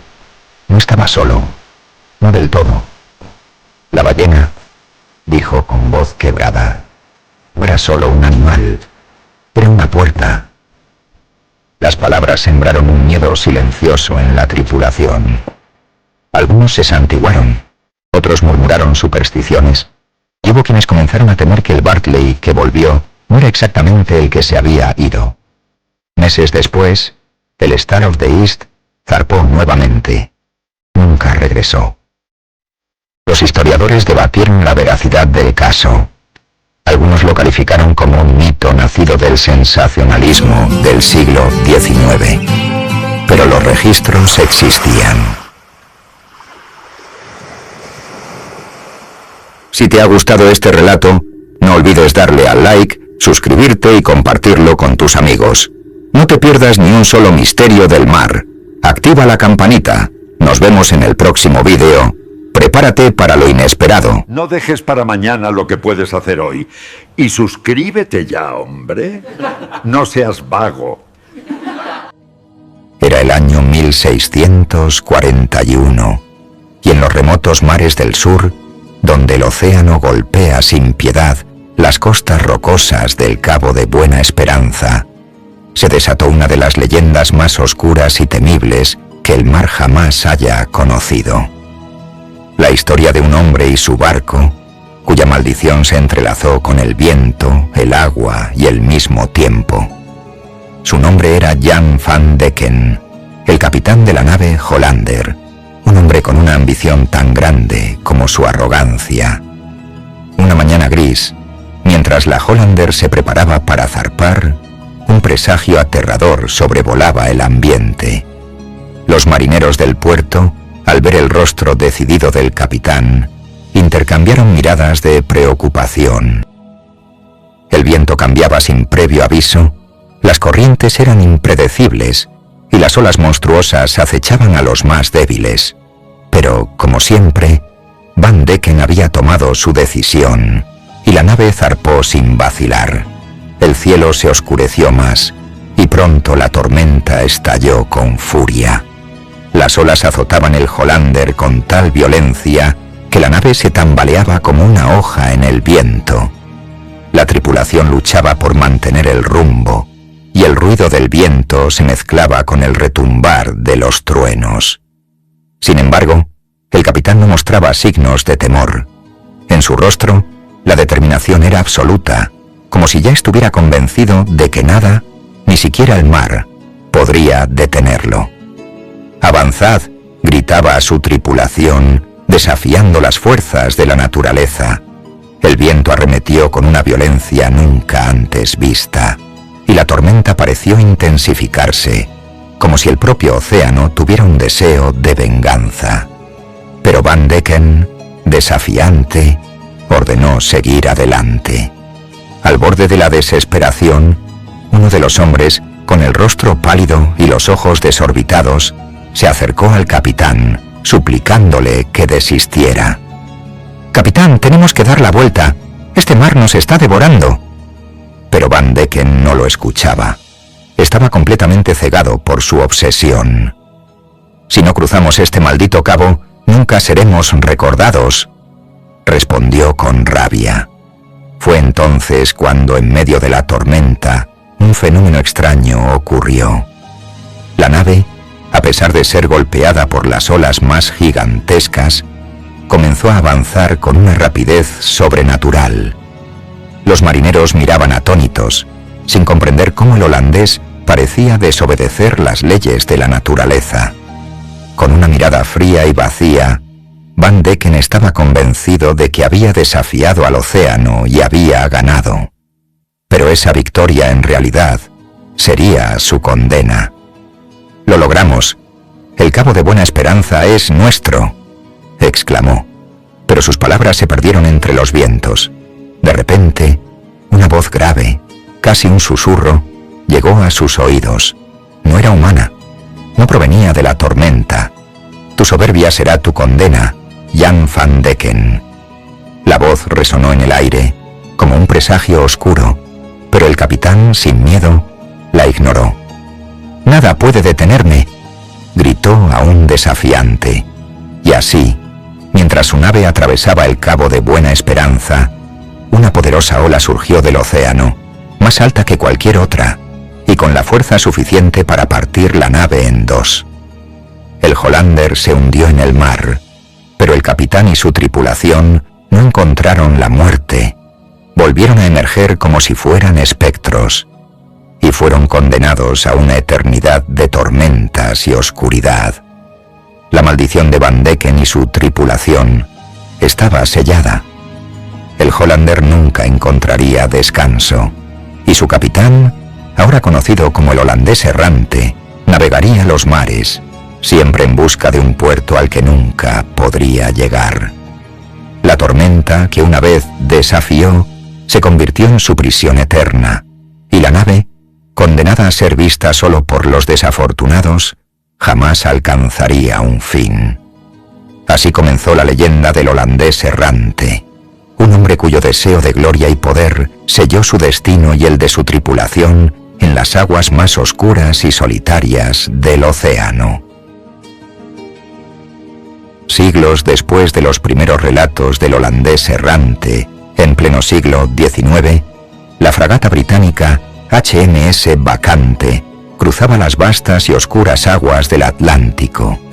Era una noche silenciosa, de esas que parecen tragarse todo sonido. La bruma flotaba como un velo espeso sobre el océano, y la luna, apenas visible, parecía dudar en iluminar aquel escenario.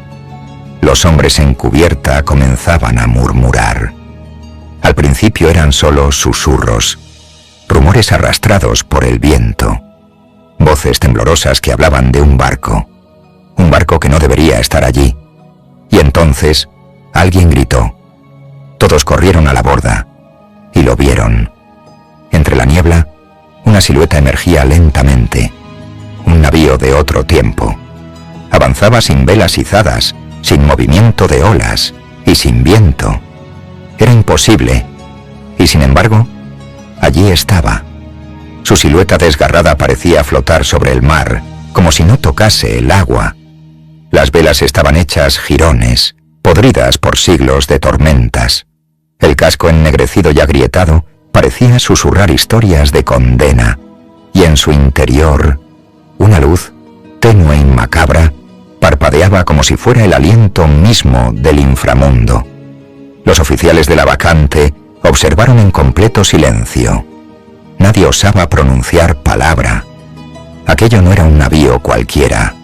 Era él, el holandés errante, el barco maldito condenado a vagar por los mares por toda la eternidad, sin poder tocar jamás tierra firme.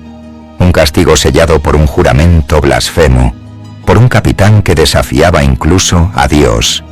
Y mientras la figura espectral se acercaba, el frío se hizo insoportable. No era el frío del viento, ni de las profundidades del océano. Era un frío que calaba el alma, que paralizaba el pensamiento. Uno de los marineros, joven, fuerte, curtido por años de servicio, cayó. Su cuerpo golpeó la madera con un estruendo sordo. Sus ojos abiertos, congelados en una expresión de puro terror. No hubo grito, solo cayó, como si el miedo le hubiera arrancado la vida. En ese momento, la luna rompió la neblina, y por un instante, el navío fantasmal se reveló por completo. Las sombras de su tripulación podían verse moviéndose entre la negrura. Esqueletos errantes, figuras malditas, condenadas a repetir su viaje sin fin. Y Y entonces, como si el mar mismo decidiera esconder el horror, la niebla volvió a cerrarse y el barco desapareció, sin un solo sonido, sin una estela, sin una ola. Los hombres del bacante quedaron inmóviles. Nadie dijo nada. Nadie se atrevió. Sabían con una certeza que iba más allá de la lógica o la razón, que lo que habían visto no era de este mundo.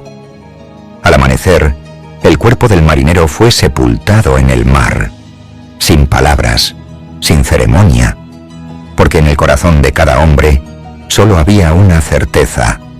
Esa noche habían sido testigos del juicio del mar, y el holandés seguía navegando. El capitán Owen y su tripulación fueron testigos de un evento que desafió toda lógica, una visión que, aún años después, ninguno de los presentes pudo olvidar. Aquella noche, el mar era un espejo oscuro y perfecto. El cielo limpio y estrellado parecía observar en silencio, cómplice de lo que estaba por suceder. El viento había cesado, como si la naturaleza entera contuviera el aliento. Fue entonces cuando lo vieron. Entre la bruma, emergiendo como una sombra de otro mundo, un barco se materializó lentamente. No era cualquier embarcación. Sus velas estaban desgarradas, pero se mantenían erguidas por una fuerza invisible. Su madera, ennegrecida por los siglos, crujía como si aún llevara el peso de las almas condenadas. Era el holandés errante, la leyenda viva ante sus ojos. Por un instante eterno, la tripulación quedó paralizada. Nadie se atrevió a hablar. El tiempo pareció detenerse. El espectro flotaba en silencio, deslizándose por el agua sin perturbarla. Y luego, tan repentinamente como había aparecido, comenzó a desvanecerse. No navegó, se disolvió, como si el mar lo devorara, como si la niebla lo reclamara. El viento volvió a soplar, helado, y con él un susurro. No en voz alta, no claro, pero todos lo escucharon. Una advertencia sin palabras, un eco antiguo que penetró hasta los huesos. El capitán Owen, con el rostro lívido, observó el vacío donde el barco había estado. Miró a su tripulación. Hombres curtidos por tormentas, ahora temblando como niños. Era una noche oscura y sin luna del año 1835. El océano Atlántico descansaba en una calma engañosa, como si el mar contuviera la respiración. A bordo de un mercante británico, los marineros realizaban sus tareas rutinarias, sin saber que estaban a punto de cruzar el umbral de lo inexplicable. De repente, un grumete lanzó un grito. Todos se giraron. En el horizonte, emergiendo de la bruma como un recuerdo maldito, apareció una silueta imposible. Un barco, viejo y deteriorado, deslizándose sobre el agua, sin viento, sin oleaje, sin vida. Sus velas estaban desgarradas como si el tiempo las hubiese maldecido, y su casco, podrido y cubierto de algas, parecía salido de una tumba marina. Pero lo más aterrador era que avanzaba. Nadie comprendía cómo. No había brisa, no había corriente, y sin embargo, el navío se acercaba, impulsado por una fuerza que desafiaba toda lógica humana. El silencio a bordo se volvió opresivo. Los marineros, curtidos por tormentas y batallas, observaban paralizados, y entonces ocurrió. El aire cambió. Un frío antinatural los envolvió. No era solo una baja de temperatura, era como si la propia muerte hubiera descendido al mar. Un susurro recorrió las aguas. Palabras sin idioma, sin forma, como un eco de antiguos lamentos. El sonido parecía provenir de las profundidades, como si el océano recordara un crimen nunca perdonado. Algunos cayeron de rodillas, otros lloraron, y luego, sin aviso, el barco desapareció. Se desvaneció en la niebla como si jamás hubiese existido. La tripulación jamás volvió a ser la misma. Algunos abandonaron la navegación esa misma noche. Otros murieron meses después, atormentados por las pesadillas. En una tarde clara en la playa de Muizenberg, Sudáfrica, el sol brillaba alto, el cielo estaba despejado y las olas rompían con su ritmo habitual. Familias reían, niños corrían por la arena, hasta que el aire cambió. Un silencio extraño descendió sobre la costa. Las gaviotas desaparecieron y el viento cesó por completo. Entonces, todos lo vieron. Surgiendo del horizonte, envuelto en una bruma inexplicable bajo el sol radiante, apareció un navío antiguo, demasiado antiguo para estar navegando en 1900 o en cualquier siglo presente. Era el holandés errante. La embarcación avanzaba con un movimiento antinatural, sin dejar estela en el agua. Sus velas rotas ondeaban sin viento y desde la cubierta, figuras fantasmales parecían observar a los bañistas con ojos que no eran de este mundo. A plena luz del día, el terror fue aún más profundo. Los testigos gritaron, huyeron, se cubrieron los ojos, y en cuestión de segundos, el barco se desvaneció ante todos, sin sonido, sin explicación. Atenazados por el miedo, muchos corrieron a la comisaría local. Sus testimonios, aún temblorosos, hablaban de lo imposible, pero la policía no halló evidencia alguna. En el año 1909, el SS Waratah, un majestuoso barco de pasajeros que conectaba las costas de Australia con las del Cabo de Buena Esperanza, surcaba las aguas inquietas del Océano Índico. Era una travesía aparentemente rutinaria, hasta que dejaron de estar solos. A medida que la nave avanzaba entre la bruma espesa del anochecer, la tripulación comenzó a notar algo distinto. Las brújulas se volvieron erráticas, el mar se tornó inquietantemente calmo y una niebla antinatural, densa como la muerte misma, comenzó a envolver al Waratah. Fue entonces cuando entre las sombras de las olas lo vieron, el holandés errante. Apareció sin aviso, cortando las aguas con una elegancia siniestra. Era un barco antiguo, envuelto en un resplandor espectral, con velas rasgadas que no deberían sostenerse, y sin embargo, avanzaba.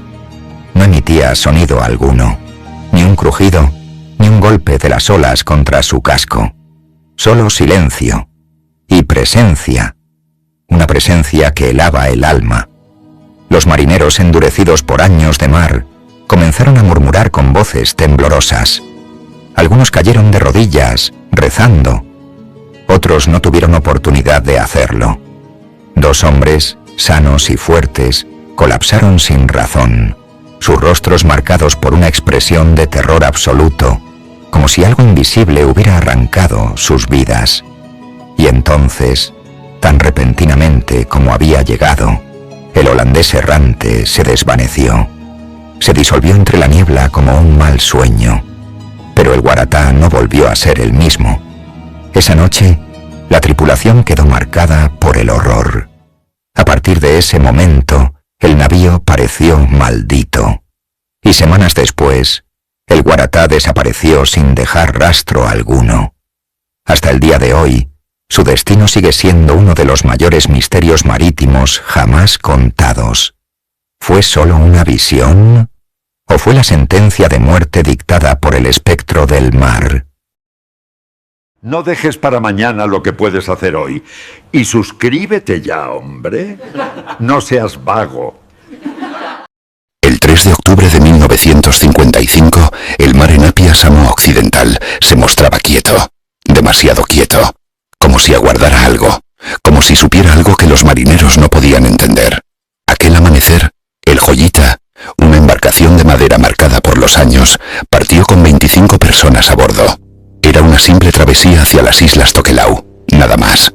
Turistas, comerciantes, un sacerdote, una enfermera, marineros curtidos, todos con planes de regreso.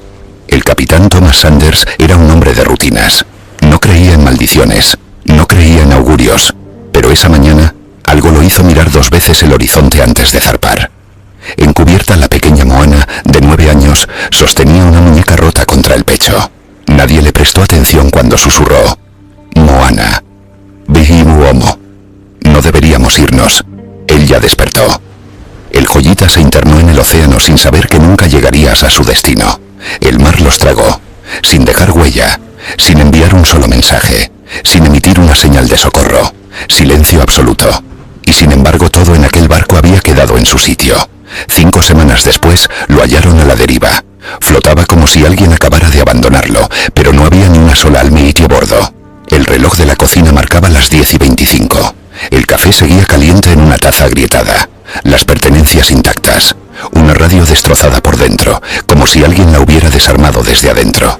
Sin romper la carcasa.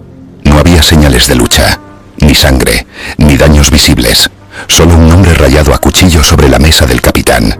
He woke up. Él despertó. Pero esta historia no comienza con el hallazgo. Number comienza cuando el joyita cruzó la línea invisible, esa que separa nuestro mundo de algo que nunca debió ser despertado. En la tercera noche de navegación, los marineros comenzaron a oír golpes desde el casco, como si algo caminara por debajo del barco. Intentaron revisar, pero el generador falló. Las luces se apagaron por completo. El mar se volvió más denso, casi como aceite. El operador de radio intentó emitir un llamado de emergencia, pero solo recibió una respuesta. Una voz deformada, grave, apenas humana, que repetía lo mismo una y otra vez. Voz radiofónica, distorsionada. ¿Por qué entraron? ¿Por qué entraron? ¿Por qué entraron? Esa fue la última transmisión del joyita. A las 4:12 de la madrugada, el vigía gritó. Un segundo barco apareció entre la niebla. Era idéntico al joyita. Mismo casco, mismas velas, misma bandera. Y en su cubierta, parado justo en el centro, estaba el propio capitán Sanders, con los ojos completamente negros. Fue entonces cuando comprendieron que no estaban solos, que el mar no perdona es a quien despierta lo que duerme en el fondo. El timón giró solo, y el joyita desapareció. Después de la aparición del barco gemelo, el joyita cruzó un umbral que nunca debió tocar. Los marineros no lo sabían aún, pero ya no navegaban sobre el océano, sino sobre algo vivo, algo que los miraba desde abajo. Amaneció, pero el sol no apareció. La niebla se volvió tan espesa que no se distinguía el horizonte. La brújula giraba sin sentido. El viento había desaparecido. El motor, mudo. Era como si el mar se hubiera detenido para observar, como si respirara en silencio. Moana, la niña, permanecía sentada en la proa. No hablaba, no comía. Sus ojos estaban clavados en las aguas negras, como si escuchara algo que nadie más podía oír. El capitán Sanders intentó mantener el orden. Dijo que solo estaban desorientados, que el radar fallaba y que todo era producto del clima. Pero en el fondo, él ya lo sabía. Sentía que algo lo rodeaba. Uno a uno, los pasajeros comenzaron a murmurar en sueños. Algunos hablaban en idiomas que no conocían. Otros se despertaban gritando nombres que no recordaban haber oído nunca. La hermana Clara, la monja, rompió el silencio al declarar que veía sombras al pie de cada litera, esperando, siempre esperando. Esa noche el operador Kalani encontró un mensaje en la radio. No era una transmisión, era una grabación, pero con su propia voz. No bajen, no miren, no toquen el agua, no bajen. Él ya sabe que están aquí. Kalani juró que nunca grabó eso, y sin embargo, ahí estaba, con su tono, su respiración, su miedo. Al caer la medianoche, los marineros Tomás y Reuben bajaron a la sala de motores para revisar la energía. Lo que encontraron fue imposible. El generador no estaba dañado, estaba corroído, como si hubiera envejecido 100 años en una noche. Sus bordes se deshacían al tocarlos, y sobre el metal oxidado, alguien, o algo, había escrito con hollín una sola palabra: sumérgete. Entonces lo oyeron, un murmullo espeso, sin idioma, que surgía desde el casco del barco. Golpes rítmicos como un tambor primitivo, seguido por el sonido de pasos. Pasos que venían desde dentro del agua. El mar ya no los rodeaba, ahora los sostenía, como una criatura que juega con su presa antes de tragarla. Cuando Reuben subió de nuevo a cubierta, lo hizo solo, y su pelo, antes gris, era completamente blanco. No dijo nada, solo miró al cielo, y empezó a sangrar por los oídos. A la mañana siguiente, el agua cambió de color. No era azul ni negra, era roja, una tonalidad tonalidad espesa, como si el océano recordara todas las muertes que habían ocurrido en sus profundidades. Y entonces, alguien volvió a aparecer. El sacerdote, Padre López. Había desaparecido la noche anterior, pero ahora estaba allí, de pie en cubierta, mojado, pálido, con los labios cosidos con hilo de pescar, y con un mensaje grabado en su pecho, cortado con filo. El siguiente eres tú. Para ese punto el Joyita ya no era un barco, sino una prisión, un ataúd flotante.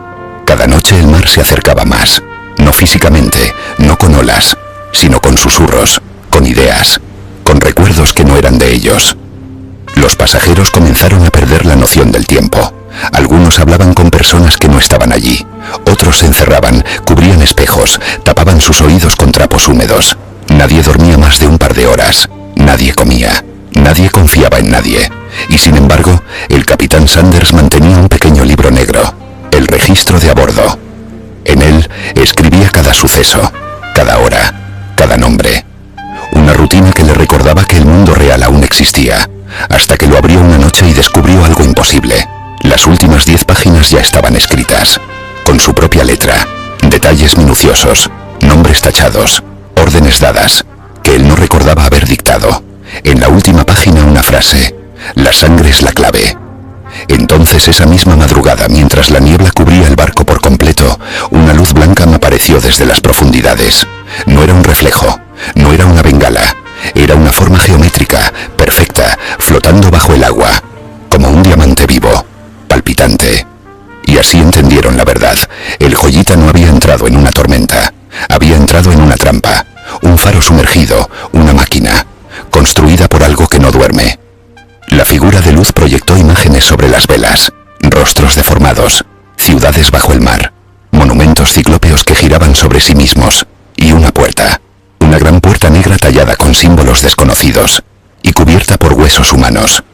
Rubén el mecánico fue el primero en entenderlo. No estaban siendo perseguidos, estaban siendo elegidos.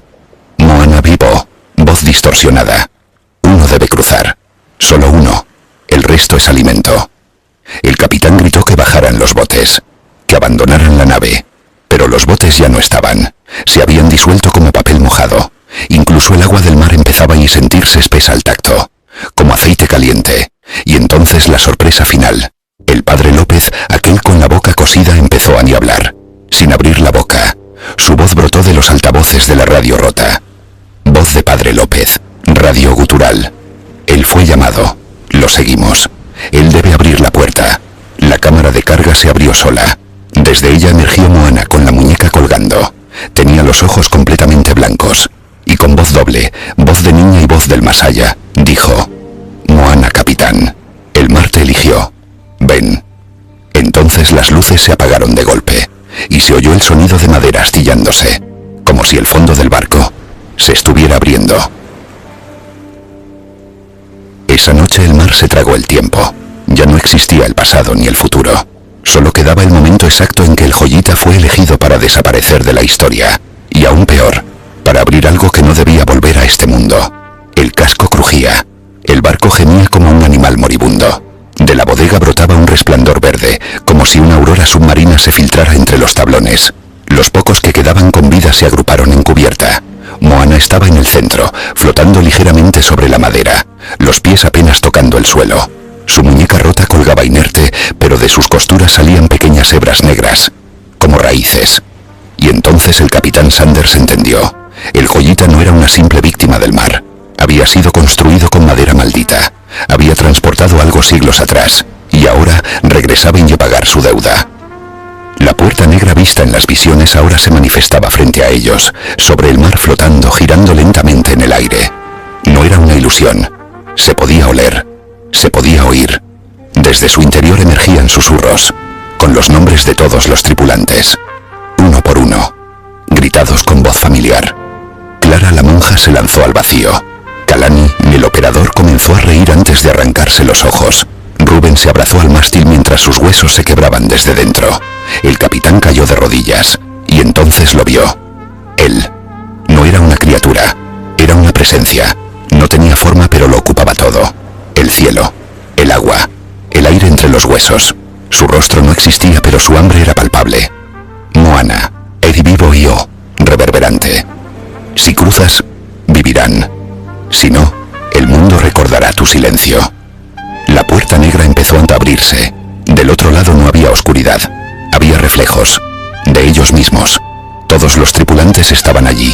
Vivos, riendo, hablando, comiendo. Un joyita intacto, en otra dimensión. Una copia perfecta de lo que se perdió. Y en ese instante el capitán comprendió la verdad. El mar no quería venganza. Quería pesadillas que alimentaran del eco de las decisiones humanas. Con los ojos llorosos, Sanders se levantó. Caminó hacia la puerta. Extendió la mano. Pero entonces Moana lo detuvo. Elegiste tarde. Todo tembló. La puerta se cerró de golpe, expulsando una onda de sonido que desgarró el aire. El joyita comenzó a elevarse, girando lentamente sobre sí mismo, como un pez que flota hacia arriba. Las maderas se partieron. El océano tragó el casco sin una sola ola. Y en la última imagen, en el punto exacto donde se hundió, quedó flotando solo el registro del capitán, abierto en la última página. Allí, escrito con tinta roja, una última frase. Ahora conoces la historia, y eso lo revivirá una y otra vez. No dejes para mañana lo que puedes hacer hoy. Y suscríbete ya, hombre. No seas vago.